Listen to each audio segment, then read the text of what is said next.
Good evening, everyone. It's day 43, and we're back to reading in the book of Genesis. If you remember from Friday, we're reading the story of Joseph. And if you recall that Joseph was one of the 12 sons of Jacob, and from those 12 sons are going to come the 12 tribes of Israel. But so Joseph was a dreamer. He was having these dreams about how he was going to rule and reign. And he told these dreams to his family. They didn't like that very much. So his brothers decided to kill him. But instead of killing him, they sold him as a slave. And he was taken to Potiphar's house, and he was made ruler over everything in Potiphar's house. But Potiphar's wife wanted Joseph, and he resisted her advancements. So he fled away from her. Then we talked about how when temptation comes, we need to run from it. But anyway, she falsely accused him, and then he was thrown in jail. And again, because God was with him, and Joseph determined in his heart that he was going to be the best at whatever situation he was in, he was then put over ruler of all the prisoners. So that's where we're going to pick up today in Genesis chapter 40. Joseph has now been thrown in the king's prison, and we're going to talk about that. But before we do, I just want to tell you about a great teaching I heard today about attitude. It was phenomenal. It was from Jimmy Evans, and he is a pastor. He preached this particular message at Gateway Church, and if you've been listening to any of my previous podcast or broadcast here, that I would talk about him, but Pastor Robert Morris was the one that was preaching. But now he has Pastor Jimmy Evans speaking about attitude, and he has a couple of them. One is called The Power of Attitude, and one was called How to Change Your Attitude. And it is definitely worth listening to about how your attitude towards life can change everything. So I encourage you to listen to that, and I think that you'll really be blessed by it. Okay, so let's start reading in Genesis chapter 40. And again, this is the continuation of the story of Joseph. And it came to pass after these things, and these things meaning that, Joseph is now in jail, falsely accused, that the butler and the baker of the king of Egypt offended their lord, the king of Egypt. Okay, so remember, this is the king's prison. And Pharaoh, did I say Potiphar before? Let's see, it was Potiphar. Sorry, I was right. Okay. An officer of Pharaoh. Okay. So, I just want to make sure I get my facts right. Here we go. And Pharaoh was angry with his two officers, the chief butler and the chief baker.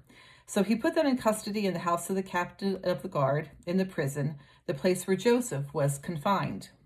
And the captain of the guard charged Joseph with them, and he served them so that they were in custody for a while. Then the butler and the baker of the king of Egypt, who were confined in the prison, had a dream, both of them, each man's dream in one night, and each man's dream with its own interpretation. And Joseph came in to them in the morning and looked at them, and he saw that they were sad. So he asked the officers who were with him in the custody of his lord's house, saying, "Why do you look so sad today?" And they said to him, "We each have had a dream, and there is no interpreter of it." So Joseph said to them, Do not interpretations belong to God? Tell them to me, please." Then the chief butler told his dream to Joseph and said to him, "Behold, in my dream, a vine was before me. And in the vine there were 3 branches. It was as though it was budded. Its blossoms shot forth, and its clusters brought forth ripe grapes. The Pharaoh's cup was in my hand, and I took the grapes and pressed them into Pharaoh's cup, and placed the cup in Pharaoh's hand." And Joseph said to him, "This is the interpretation of it. The 3 branches are 3 days. Now within 3 days, Pharaoh would lift up your head and restore you to the place in his hand according to the former manner when you were his butler. But remember me when it is well with you, and please show kindness to me. Make mention of me to Pharaoh, and get me out of this house. For indeed I was stolen away from the land of the Hebrews, and I have also done nothing here that they should put me into this dungeon." When the chief baker saw that the interpretation was good, he said to Joseph, I also was in my dream, and there were 3 white baskets on my head. In the uppermost basket were all kinds of baked goods for Pharaoh, and the birds ate them out of the basket on my head. So Joseph answered and said, This is the interpretation of it. The 3 baskets are 3 days. Within 3 days, Pharaoh will lift off your head from you and hang you on a tree, and the birds will eat your flesh from you. Now it came to pass on the 3rd day, which was Pharaoh's birthday, that he made a feast for all his servants, and he lifted up the head of the chief butler and of the chief baker among his servants. Then he restored the chief butler to his butlership again, and he placed the cup in Pharaoh's hand. But he hanged the chief baker as Joseph had interpreted to them. Yet the chief butler did not remember Joseph, but he forgot him. So remember, Joseph was saying, when things go well with you, please remember me, but he didn't. So kind of another downer for Joseph, huh? So this is chapter 41. And then it came to pass at the end of 2 full years that Pharaoh had a dream, and behold, he stood by the river. Suddenly there came up out of the river 7 cows, fine looking and fat, and they fed in the meadow. And behold, 7 other cows came up after them out of the river, ugly and gaunt, and stood by the other cows on the bank of the river. And the ugly and gaunt cows ate up the 7 fine-looking and fat cows. So Pharaoh awoke.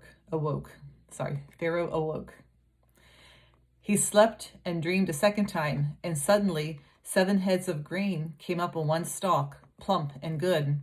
Then behold, 7 thin heads, blighted by the east wind, sprang up after them. And the 7 thin heads devoured the 7 plump heads, the 7 plump and full heads. So Pharaoh awoke, and indeed it was a dream. Now it came to pass in the morning that his spirit was troubled, and he sent and called for all the magicians of Egypt and all the wise men. And Pharaoh told him his dreams, but there was no one who could interpret them for Pharaoh. Then the chief butler spoke to Pharaoh, saying, I remember my faults this day. So the butler's now going to remember Joseph after 2 years. I remember my faults this day, when Pharaoh was angry with his servants and put me in custody in the house of the captain of the guard, both me and the chief baker. We each had a dream in one night, he and I. Each of us dreamed according to the interpretation of his own dream. And now there was a young Hebrew man in there with us, a servant of the captain of the guard. And we told him, and he interpreted our dreams for each of us, and to each man he interpreted according to his own dream. And it came to pass, just as he interpreted for us, so it happened, he restored me to my office, and he hanged him. Then Pharaoh sent and called Joseph, and they brought him quickly out of the dungeon, and he shaved, changed his clothing, and came to Pharaoh. And Pharaoh said to Joseph, I have a dream, and there was no one who can interpret it. But I have heard it said of you that you can understand a dream to interpret it. So Joseph answered Pharaoh, saying, It's not in me. God will give Pharaoh an answer of peace. So even though Joseph recognizes that he interprets dreams, he knows that his gift is from God. And it's the same way with us. You might be a great musician, a great singer, a great orator. You might be a great, whatever it is that you do. But know that the gift is from God. And it's our obligation to use our gift for the kingdom of God. So this is what Joseph is saying. I can interpret dreams, but it's really not me. It's God that's going to do it. Okay, so God's going to interpret this dream. So Joseph answered Pharaoh, saying, It is not in me. God will give Pharaoh an answer of peace. Then Pharaoh said to Joseph, Behold, in my dream I stood on the bank of a river. Suddenly 7 cows came up out of the river, fine looking and fat, and they fed in the meadow. Then behold, 7 other cows came up after them, poor and very ugly and gaunt, such ugliness as I have never seen in all the land of Egypt. And the gaunt and ugly cows ate up the first 7, the fat cows. And when they had eaten them up, no one would have known that they had eaten them, for they were just as ugly as in the beginning. So I awoke. Also I saw in my dream, and suddenly 7 heads came up on one stalk, full and good. And behold, 7 heads, withered, thin, and blighted by the east wind, sprang up after them. And the thin heads devoured the 7 good heads. And so I told this to my magicians, but there was no one that could explain it to me. Then Joseph said to Pharaoh, The dreams of Pharaoh are one. God has shown Pharaoh what he is about to do. The 7 good cows are 7 years, and the 7 good heads are 7 years. The dreams are 1. And the 7 thin and ugly cows which came up after them are 7 years, and the 7 empty heads blighted by the east wind are 7 years of famine. This is the thing that I have spoken to Pharaoh. God has shown Pharaoh what he is about to do. Indeed, 7 years of great plenty will come throughout all of the land of Egypt. But after these 7 years of famine, but after them, 7 years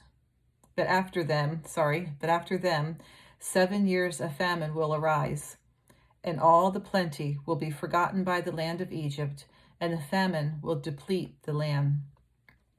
So all the land will not be known in the land. So all the plenty will not be known in the land because of the famine following, for it will be very severe. And the dream was repeated to Pharaoh twice, because the thing is established by God, and God will shortly bring it to pass. Now, therefore, let Pharaoh select a discerning and wise man, and set him over the land of Egypt.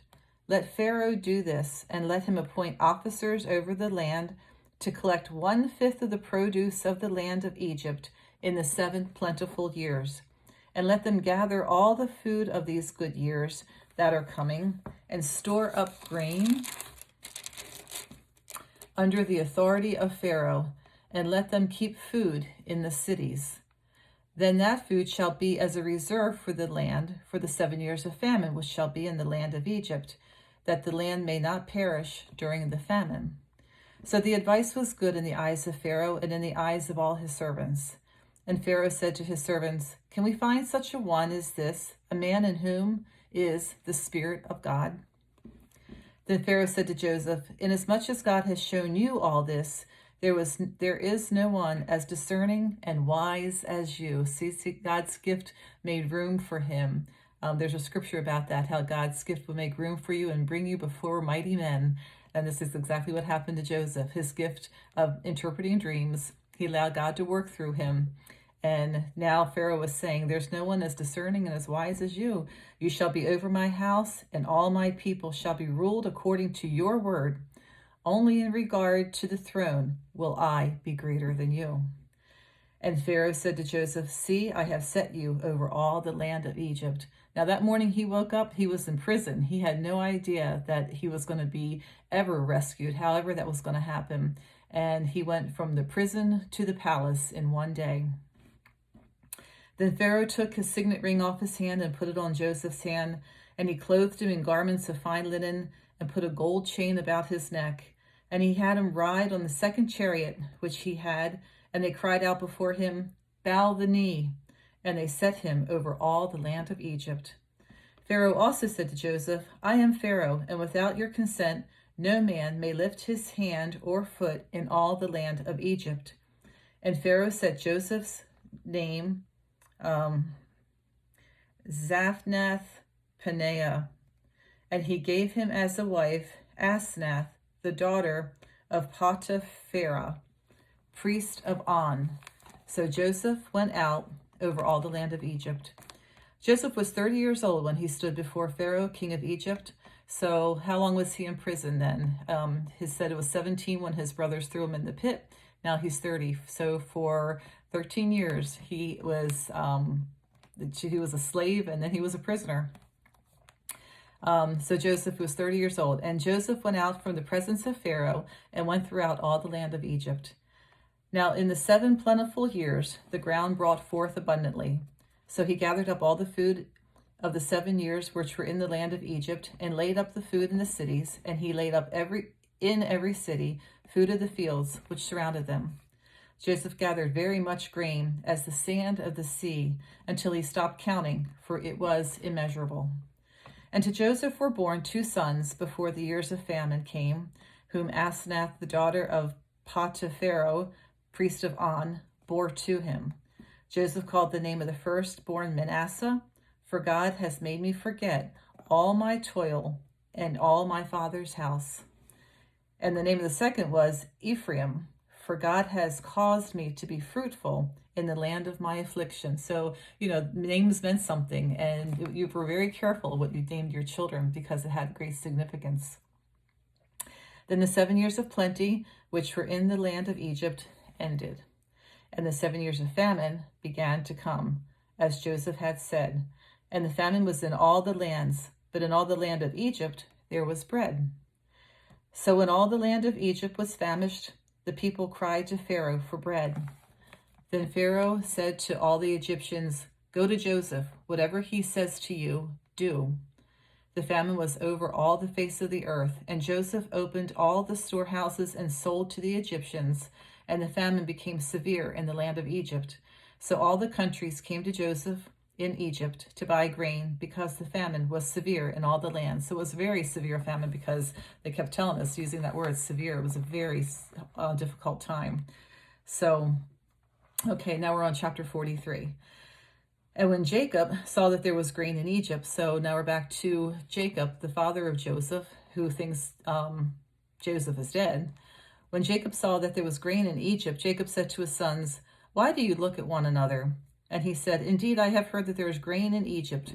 Go down to that place and buy for us there, that we may not live, that we may live and not die." So Joseph's 10 brothers went down to buy grain in Egypt. But Jacob did not send Joseph's brother Benjamin with his brothers, for he said, "Lest some calamity befall him." So remember, Benjamin and Joseph were full brothers, and they were the children of Rachel, and that was the wife that that Jacob loved the most. But the sons of Israel went to buy grain among those who journeyed, for the famine was in the land of Canaan. Now Joseph was governor over the land, and it was he who sold to all the people of the land.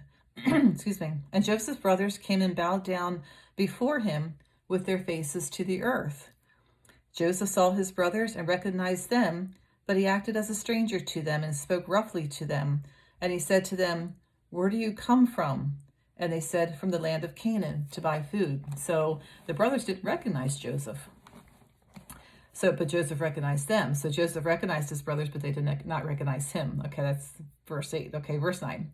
Then Joseph remembered the dreams which he had dreamed about them, and he said to them, "You are spies. You have come to see the nakedness of the land." And they said to him, "No, my lord, but your servants have come to buy food. We are all one man's sons. We are honest men. Your servants are not spies." But he said to them, "No, but you have come to see the nakedness of the land." And they said, "Your servants are 12 brothers, the sons of one man in the land of Canaan. And in fact, the youngest is with our father today, and one is no more." And Joseph said to them, "Is it as I speak to you?" But Joseph said to them, "It is as I spoke to you, saying, you are spies. In this manner you shall be tested. By the life of Pharaoh, you shall not leave this place unless your youngest brother comes here. Send one of you, and let him bring back your brother, and you shall be kept in prison, that your words may be tested to see whether there is any truth in you, or else by the life of Pharaoh, surely you are spies." So Joseph's really putting them to the test. So he put them all together in prison for 3 days. And when Joseph said to them the third day, "Do this and live, for I fear God. If you are honest men, let one of your brothers be confined to your prison, but you go," and carry grain for the famine of your house, and bring your youngest brother to me, so your words will be verified and you will not die. And they did so.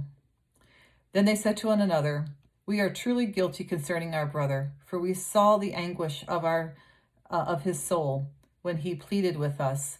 So it didn't specifically say this when the scriptures were talking about them throwing Joseph into the pit, but now they're remembering back, and Joseph pleaded with them. He's pleaded with them, and it says that we saw the anguish of his soul when he pleaded with us, and we would not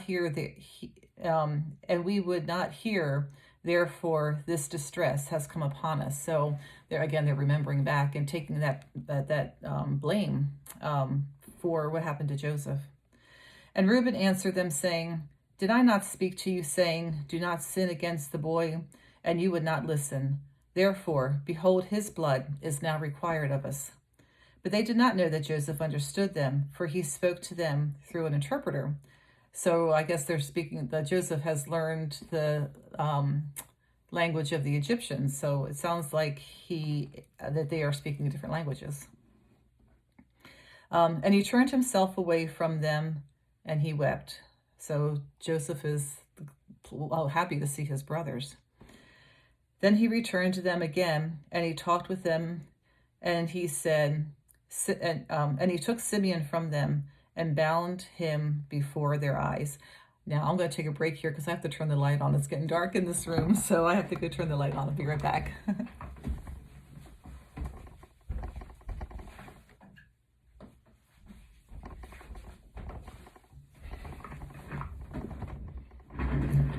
All right, thank you.